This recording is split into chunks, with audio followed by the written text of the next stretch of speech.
بسم اللہ الرحمن الرحیم۔ السلام علیکم ناظرین، آپ یوٹیوب چینل دیکھ رہے ہیں، میں عمران خان ہوں۔ عمران خان صاحب نے جیل سے 7 نکات بھجوائے ہیں قوم کے نام، اور یہ ان کا ایک بڑا امپورٹنٹ پیغام ہے جس میں آپ کو یہ پتا چل جائے گا کہ عمران خان صاحب جس دن گرفتار ہوئے تھے اس دن کہاں کھڑے تھے اور آج اتنی لمبی قید گزارنے کے بعد کہاں کھڑے ہیں۔ میں نے آپ کو پچھلے ویلاگ میں بھی بتایا تھا کہ جتنے بھی لیڈر گرفتار ہوتے ہیں، گرفتار ہونے کے بعد ان کے موقف میں لچک آتی ہے۔ ان کی جو پارٹی ہے وہ بھی اپنی موقف کے اندر لچک لے کر آتی ہے، اور وہ کوشش کرتے ہیں پہلے ہمارا لیڈر باہر آ جائے، اس کے بعد پھر باقی چیزیں ہم دیکھ لیں گے۔ پہلی پریورٹی ہوتی ہے لیڈر کو باہر لانا، لیکن عمران خان صاحب کی یہ پریورٹی ہے ہی نہیں۔ وہ اپنی پارٹی کو بھی کہتے ہیں کہ اپنے موقف کے اوپر ڈٹ جاؤ، اور خود وہ کہتے ہیں اس سے فرق نہیں پڑتا کہ میں جیل میں ہوں، چاہے میں 500 دن ہوں چاہے 500 سال ہوں۔ اب یہاں جب آپ عمران خان صاحب کا یہ سٹیٹمنٹ سنتے ہیں تو آپ کو آئیڈیا ہو جاتا ہے کہ وہ 7 چیزیں عمران خان صاحب نے بیان کی ہیں جن کے اوپر وہ ایک قدم بھی پیچھے ہٹنے کے لیے ابھی تک تیار نہیں ہوئے۔ جو ان کا سٹیٹمنٹ ہے وہ میں آپ کو ایز اٹ از بتاتا ہوں۔ عمران خان صاحب کے ٹویٹر سے اس کو شیئر بھی کیا گیا ہے۔ سابق وزیر اعظم عمران خان کا اڈیالہ جیل سے پاکستانی قوم کے نام پیغام۔ تحریک انصاف نے ہمیشہ آئین اور قانون کے مطابق جدوجہد کی ہے، مگر ملک پر مسلط مافیا ہمیشہ آئین اور قانون کی خلاف ورزی کرتا ہے۔ 9 مئی اور 26 نومبر کی تحقیقات کے لیے جوڈیشل کمیشن کا قیام اور انڈر ٹرائل اسیران کی رہائی ہمارے جائز مطالبات ہیں۔ یہ وہ 2 مطالبات ہیں جو عمران خان صاحب نے کہے تھے کہ میں اپنی سول نافرمانی کی تحریک کو روکوں گا، اگر آپ یہ مطالبات مانتے ہیں تو پھر مذاکرات اس کے بعد ہوں گے۔ میں سول نافرمانی کی تحریک چند دنوں کے لیے مؤخر کر رہا ہوں، اس دوران تحریک انصاف کے خد و خال اور ٹائم لائن کا فیصلہ کروں گا۔ یہ بہت امپورٹنٹ ہے۔ 7 ایسی وجوہات ہیں جن کی وجہ سے ہمارے لیے سول نافرمانی کی تحریک شروع کرنا ضروری ہو چکا ہے۔ اب سول نافرمانی کی تحریک پہ بہت تنقید ہو رہی تھی۔ عمران خان صاحب کی اپنی پارٹی کے اندر کئی لوگ جو ہیں وہ اس کے اوپر پوری طرح آواز نہیں اٹھا رہے تھے، لوگ ڈرے ہوئے تھے، اور عمران خان کی پارٹی کے لوگوں کو بلیک میل بھی کیا گیا۔ یہ کہا بھی گیا کہ دیکھیں آپ ہیں تو پاکستانی، تو یہ کیسے ممکن ہے کہ آپ پاکستان کے اندر سول نافرمانی کی تحریک چلا کر ملک کو نقصان پہنچائیں؟ یہ سوال اٹھایا گیا۔ اب اس پہ عمران خان صاحب نے جواب دیا کہ ہمیں کیوں یہ تحریک چلانی پڑ رہی ہے۔ تو یہ 7 وجوہات ہیں جو عمران خان صاحب نے بتائی ہیں۔ نمبر 1، 2023 میں لندن پلان کے تحت پنجاب اور خیبر پختونخوا اسمبلیوں کے الیکشن آئین کے برخلاف 90 دن کے اندر نہیں کرائے گئے، کیونکہ الیکشن سے پہلے تحریک انصاف کو ختم کرنا مقصد تھا۔ پہلی وجہ انہوں نے بتائی کہ ہمارے ساتھ پہلی زیادتی جو بڑی ہوئی، ابھی انہوں نے یہ نہیں کہا کہ میری حکومت کیسے گرائی گئی، وہ اس کے بعد 2023 میں آئے، انہوں نے کہا جی ہمارے الیکشن ہی نہیں کروا رہے تھے۔ 90 دن آئین اور قانون کہتا ہے، انہوں نے آئین اور قانون توڑ دیا، الیکشن نہیں کروا رہے تھے کہ پی ٹی آئی کا پہلے صفایا کرو۔ نمبر 2، وہ یہ کہہ رہے ہیں کہ 9 مئی سے پہلے ہی مجھ پر 140 سے زائد مقدمات بنا دیے گئے۔ رینجرز نے مجھے اسلام آباد سے اغوا کیا، جس کو سپریم کورٹ نے غیر قانونی قرار دیا۔ 9 مئی ایک فالس فلیگ آپریشن تھا جس کے تحت ہمارے لوگوں کو گرفتار کرنا مقصد تھا۔ 10,000 افراد کو گرفتار کر کے جھوٹے مقدمات میں جیلوں میں ڈال دیا گیا۔ ہمارے کارکنان اور پارٹی رہنماؤں پر تشدد کیا گیا، ان کے گھروں کو توڑا گیا، ان کے خاندانوں کو ہراساں کیا گیا، ان کو عدالتوں سے ضمانت ملتے ہی کسی نئے جھوٹے پرچے میں گرفتار کر لیا جاتا۔ میرے اغوا سے لے کر کارکنوں پر تشدد، گرفتاریاں، سب کچھ غیر قانونی اور غیر آئینی تھا۔ اس ظلم کے خلاف سپریم کورٹ میں پٹیشن دائر کی، لیکن سپریم کورٹ نے انسانی حقوق کی ان بدترین خلاف ورزیوں کا نوٹس تک نہ لیا۔ قاضی فائد عیسیٰ حکومت کے ساتھ ملا ہوا تھا۔ 1971 کے بعد کبھی کسی پارٹی پر اس طرح کا ریاستی جبر نہیں کیا گیا۔ نمبر 3 پہ عمران خان صاحب نے بتایا کہ تمام غیر قانونی اور غیر جمہوری حربوں کے بعد ان کو غلط فہمی تھی کہ 8 فروری کو تحریک انصاف الیکشن نہیں جیت سکتی۔ سکندر سلطان راجہ اور قاضی فائد عیسیٰ نے مل کر پارٹی نشان چھینا جو پارٹی کو بین کرنے کے مترادف تھا۔ ہمارے امیدواروں کو نشانہ بنایا گیا، 3 امیدواروں کو زبردستی الیکشن سے دستبردار کروایا گیا۔ چوتھی آپشن کا بندہ کھڑا ہوا، آپ اندازہ کر لیں۔ پھر چوتھی چیز عمران خان صاحب بتا رہے ہیں کہ ان کو انجینئرنگ کے ذریعے الیکشن جیتنے کا اس قدر یقین تھا کہ نواز شریف اپنی وکٹری سپیچ بھی تیار کر چکا تھا، لیکن تقریر سے پہلے ان کو پتا چل گیا کہ پاکستان کیونکہ یہ ایک دوسرے کی انشورنس پالیسی ہے۔ نواز شریف اور زرداری یہ کبھی بھی فیلڈ مارشل عاصم منیر سے نہیں بگاڑیں گے، کیونکہ یہ جانتے ہیں کہ عمران خان سے انہیں اگر کسی نے بچایا ہوا ہے تو وہ فیلڈ مارشل عاصم منیر ہے۔ اگر عمران خان صاحب کو فوج رکاوٹ نہ بنے اور ملٹری اسٹیبلشمنٹ اور ایجنسیاں عدالت کے اوپر سے دباؤ ختم کر دیں اور عمران خان صاحب کے معاملات کو قانون کے مطابق دیکھا جائے تو یہ 1 ہفتہ بھی عمران خان کا مقابلہ نہیں کر سکیں گے۔ وہ فوری طور پہ بیل کروا کے باہر آئے گا اور ان کا جینا حرام کر دے گا، اور یہ 1 مہینہ بھی سسٹین نہیں کر پائیں گے جتنی بڑی عوامی قوت اس کے ساتھ ہے۔ تو اگر عمران خان کو جیل میں رکھنا ہے اور نشان عبرت بنانا ہے یا اس سے جان چھڑانی ہے تو اس کے لیے आसिम मुनीर की जरूरत है नवाज शरीफ को और जरदारी को, और सियासत के सीने में दिल बिल्कुल नहीं होता। ये आप खातिर जमा रखिए, नवाज शरीफ को अपने खानदान से बाहर कोई नहीं मिला वजीर आजम बनाने के लिए, अपने खानदान से बाहर कोई नहीं मिला वजीर आला बनाने के लिए, तो आपको लगता है कि वो किसी और को इख्तियार में आने देगा? और आसिफ अली जरदारी की वाहिद ख्वाहिश यही है कि उसका बेटा किसी तरह वजीर आजम बन जाए उसकी जिंदगी में, और उसके लिए वो एस्टेब्लिशमेंट के हाथ मजबूत करने के लिए तैयार है और सिंध का पानी तक बेच देने के लिए तैयार है, जो उसने किया भी और कहा भी। तो ये आसिम मुनीर से नहीं लड़ेंगे, क्योंकि इमरान खान को कंट्रोल करने के लिए इन्हें आसिम मुनीर की मदद चाहिए। और ये भी मैं आपको बताऊं कि आसिम मुनीर को भी सस्टेन करने के लिए, मौजूद रहने के लिए और अपने वजूद को बरकरार रखने के लिए उसको भी जरूरत है आसिफ अली जरदारी और नवाज शरीफ की सपोर्ट की, या नून लीग और पीपल्स पार्टी की सपोर्ट की। उनके बगैर वो भी कुछ नहीं है। यानी अगर पॉलिटिकल सपोर्ट हट जाए तो वो तो सिर्फ एक डिक्टेटर रह जाएगा ना, और डिक्टेटर जो है वो उसको उसकी एक्सेप्टेंस बहुत कम हो जाती है, वो उतना एक्सेप्टेबल नहीं होता दुनिया में। हाँ, अमेरिका उसकी गेम उठाएगा, थोड़ी सी और उठाएगा जब तक अमेरिका का काम है, लेकिन फौज के अंदर से भी रिजेंटमेंट आएगी और मामला मुश्किल हो जाएंगे।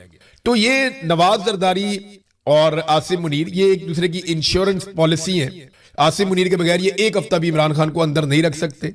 मुझे ना नून लीग के एक बड़े सीनियर आदमी ने एक बात कही थी, ये बात कही थी 2025 में, मेरे से उसकी बात हो रही थी, मैं कुछ चीजें जानना चाहता था। तो वो बंदा काफी बेहतर आदमी है और सीनियर रहनुमाओं में से एक है।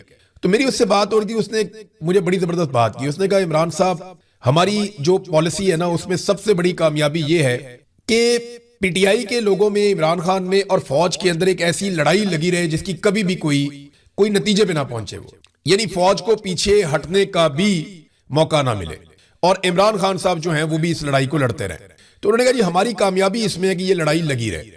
देखिए, मिलिट्री एस्टेब्लिशमेंट को सियासत से बाहर निकालना ये सारी पॉलिटिकल पार्टीज की जिम्मेदारी है, और आजकल ये सारा बेड़ा इमरान खान साहब ने अपने कंधे पे उठाया हुआ है। फजल रहमान भी आजकल इसके बारे में बात करें, जो भी बात करेगा बात मकबूल हो जाएगी, क्योंकि पाकिस्तानी इसको पसंद करते हैं। लेकिन कुछ लोग ऐसे हैं जो मां बहन की गंदी गाली भी दे देते हैं, कुछ लोग ऐसे हैं जो मां बहन की गंदी गाली देने के अलावा बहुत ही गलीज जबान भी इस्तेमाल कर लेते हैं, और ये हर पॉलिटिकल पार्टी के अंदर है। हर एक पॉलिटिकल पार्टी में आजकल नून लीग वाले जो हैं वो फौज को गंदी मां बहन की गालियां नहीं दे रहे, या कोई इस किस्म का वो नहीं कर रहे, वो दूसरी तरफ दे रहे हैं, और कुछ जो है वो बाकी पॉलिटिकल पार्टीज के अंदर भी है। तो ये बड़े खुश होते हैं। पीएमएलएन ने मुझे कहा जी कुछ लोग हमारा एसेट है, और वो ऐसे हालात ही पैदा नहीं होने देते कि मिलिट्री एस्टेब्लिशमेंट इमरान खान से बात कर सके कि जनाब पाकिस्तान को आगे बढ़ाना है तो आप आ जाएं और आप जनाब कोई रास्ता निकालें। तो रास्ता इमरान खान ने पॉलिटिकल निकालना है कि तुम लोग बैरकों में वापस जाओ, हम मुल्क को चला लेंगे, पाकिस्तान को एक नए इलेक्शन की तरफ जाने दो। लेकिन आसिम मुनीर को एक बहाना चाहिए होता है हर दफा कि जनाब इनसे क्या बात करें, ये तो मां बहन की गालियां देते हैं। तो वो जो मां बहन की गालियां है ना, वो उनको बहुत सपोर्ट करती है। आसिम मुनीर को भी, नून लीग को भी, और उनका जितना भी ग्रुप है उन्हें बहुत सपोर्ट करती है, वो बड़े खुश हैं। बल्कि उसने मुझे 2-4 लोगों के नाम लेकर बताया, उसने कहा जी कभी भी ये फौज और पाकिस्तान तहरीक इंसाफ की बात नहीं होने देंगे। अच्छा, बात करने में मेरी नजर में कोई हर्ज नहीं है। किसी को अगर आपने हटाना है गलत काम से तो आप उससे बात करके हटाएंगे ना, बंदूक से तो आप हटा नहीं सकते। यानी आप उसको यही कहेंगे ना, भाई हटो, ये तुम्हारा काम ही नहीं है करने वाला, तुम जाओ अपनी बैरकों में अपने काम पे जाओ, हमें हमारा काम करने दो, तो आप बात करके ही हटाएंगे ना। लेकिन वो बात की नौबत भी नहीं आती जब इस किस्म के उनको मिल जाते हैं लोग। बहरहाल ये उसकी राय थी और मैंने आपके सामने रख ली, बात तो लॉजिकल लगती है। अब नादरीन एक चीज और मैं आपके साथ शेयर करता हूं कि ये टर्नआउट जो है आजाद कश्मीर का, ये इतना ज्यादा कैसे हो जाता है ये समझ ही नहीं आती। अल जजीरा रिपोर्ट कर रहा है, बाकी आलमी मीडिया रिपोर्ट कर रहा है कि आजाद कश्मीर में लोगों ने बाइकआउट किया और वो वोट नहीं डालना चाहते, लेकिन इसके बावजूद जनाब फॉर्म 47 जारी हुए और उसके मुताबिक नून लीग को जितवाया गया। देखिए, एस्टेब्लिशमेंट को लगता क्या है, ये जो वहां इस वक्त सेक्टर कमांडर है या जो पूरा एक ऑपरेटर्स काम कर रहा है एजेंसियों का, या आप मिलिट्री एस्टेब्लिशमेंट का कह लें, उनके दिमाग में यह है कि जैसे ही आजाद कश्मीर में एक नई हुकूमत बन जाएगी तो मामला टल जाएगा, लंबे अरसे के लिए टल जाएगा और हम आजाद कश्मीर पे अपना कंट्रोल मुकम्मल कर लेंगे और मजबूत कर लेंगे, उन्हें यह लगता है। लेकिन क्या यह हो सकता है? इसका जवाब है ये नहीं हो सकता। वो क्यों? 8 फरवरी 2024 को पाकिस्तान की पूरी मिलिट्री एस्टेब्लिशमेंट ये समझती थी कि अगर एक मर्तबा ये इलेक्शन हो गए और इनके नताइज आ गए और फिर एक नई हुकूमत बन गई तो फिर मामला हल हो जाएगा, फिर चीजें कंट्रोल में आ जाएंगी। लेकिन आप ये देखिए कि अब जो मिलिट्री एस्टेब्लिशमेंट का सबसे बड़ा माउथ पीस है, जो सबसे बड़ा उनका तोता है, वो खुद बोल रहा है, मोहसिन नकवी, कि जनाब निजाम पूरा का पूरा कोलैप्स कर गया। कोलैप्सिए बेचारे जो हैं, कोलैप्सिए वो लोग हैं जिनको निजाम बनाकर दिया गया था, नवाज शरीफ, जरदारी, ये तजर्बा कार सारे जो कहते थे हम बहुत तजर्बा कार हैं, हम पाकिस्तान को जमीन से आसमान पर ले जाएंगे, यहां से ये मुल्क ऊंची उड़ान की तरफ जाएगा, हमने जनाब उड़ान पाकिस्तान लेकर आ गए, SIFC लेकर आ गए, बहुत सारा कुछ। तो ये जितने भी लोग थे जो बड़े बड़े दावे करते थे, ये सारे कोलैप्सिए हैं। ये पाकिस्तान के कोलैप्स करने में या निजाम के कोलैप्स करने में इन्होंने अपना पूरा रोल प्ले किया। निजाम तो चल ही नहीं रहा ना, निजाम खड़ा हुआ किस चीज पे, उसकी बुनियाद किस चीज पे? एक जाली इलेक्शन के ऊपर, एक 2 नंबर इलेक्शन के ऊपर, एक ऐसे आर्मी चीफ के ऊपर जिसके पास इस्तिस्ना भी है और एक्सटेंशन भी है। और ये शरीयत के लिहाज से या आइन के नुक्ता नजर से ये दोनों चीजें गलत है। एक जाली अदलिया के ऊपर निजाम खड़ा किया गया, एक ऐसी अदलिया के ऊपर जिसका पहले वजूद ही नहीं था। आपने जाली असेंबली बनाई, उससे जाली तरामीम की, आपने आइन के अंदर डाका मारा और आपने नई अदालतें बना ली अपनी मर्जी की। तो पूरा निजाम ये गलत बुनियाद के ऊपर खड़ा हुआ। तो जब आप बुनियाद गलत डालेंगे ना तो इमारत पूरी की पूरी कोलैप्स करेगी। इसी तरह आजाद कश्मीर में गलत बुनियाद रख दी गई है। ये निजाम चलना नहीं है वहां पे। जो कोलैप्सियों का तजर्बा पाकिस्तान में हुआ ना वही आजाद कश्मीर में भी होगा। ये आप लिख के महफूज करके अपने पास रख लें, वैसा ही होगा जैसा पाकिस्तान में हुआ। अच्छा, नून लीग के लोग जो है ना वो तारीफें कर रहे थे, नारे लगा रहे थे, खुशियां मना रहे थे। तो मरियम औरंगजेब की एक वीडियो आई मेरे पास, मैं वो देख रहा था। मरियम औरंगजेब आप जानते हैं, साबिक इंफॉर्मेशन मिनिस्टर थी, मरियम नवाज की बहुत खास है। तो मरियम नवाज पाक फौज के नारे लगाना शुरू हो गई इस सारे माहौल में। अब आप जरा सोचें कि इलेक्शन हो रहा है, पॉलिटिकल पार्टीज आपस में इलेक्शन लड़ रही हैं, सबसे बड़ी पॉलिटिकल पार्टीज ने बाइकआउट किया हुआ है। ज्वाइंट अवामी एक्शन कमेटी जिसके साथ सारा आजाद कश्मीर बड़ी तादाद में खड़ा है, उसने भी बाइकआउट किया हुआ है और वो पाक फौज जिंदाबाद के नारे लगा रही है इलेक्शन जीतने के बाद। फौज को ये बात सोचनी चाहिए बतौर इदारा कि आसिम मुनीर की कार्रवाइयों की वजह से ये फौज अब ऐसा लगना शुरू हो गया सिर्फ नून लीग की फौज है। ये जमात इस्लामी की नहीं है, तहरीक इंसाफ की नहीं है, ये पीपल्स पार्टी की नहीं है, ये ANP की नहीं है, ये MQM की नहीं है। MQM तो खुद फौज की है, यानी वो तो हमेशा मिलिट्री एस्टेब्लिशमेंट के साथ चलते हैं, कुछ और जमातें भी। तो ये क्या फौज सिर्फ पंजाब की एक GT रोड की पॉलिटिकल पार्टी है जिसका नाम है नून लीग? तो फौज उन्होंने खरीद ली है या कब्जा कर लिया उन्होंने फौज के ऊपर।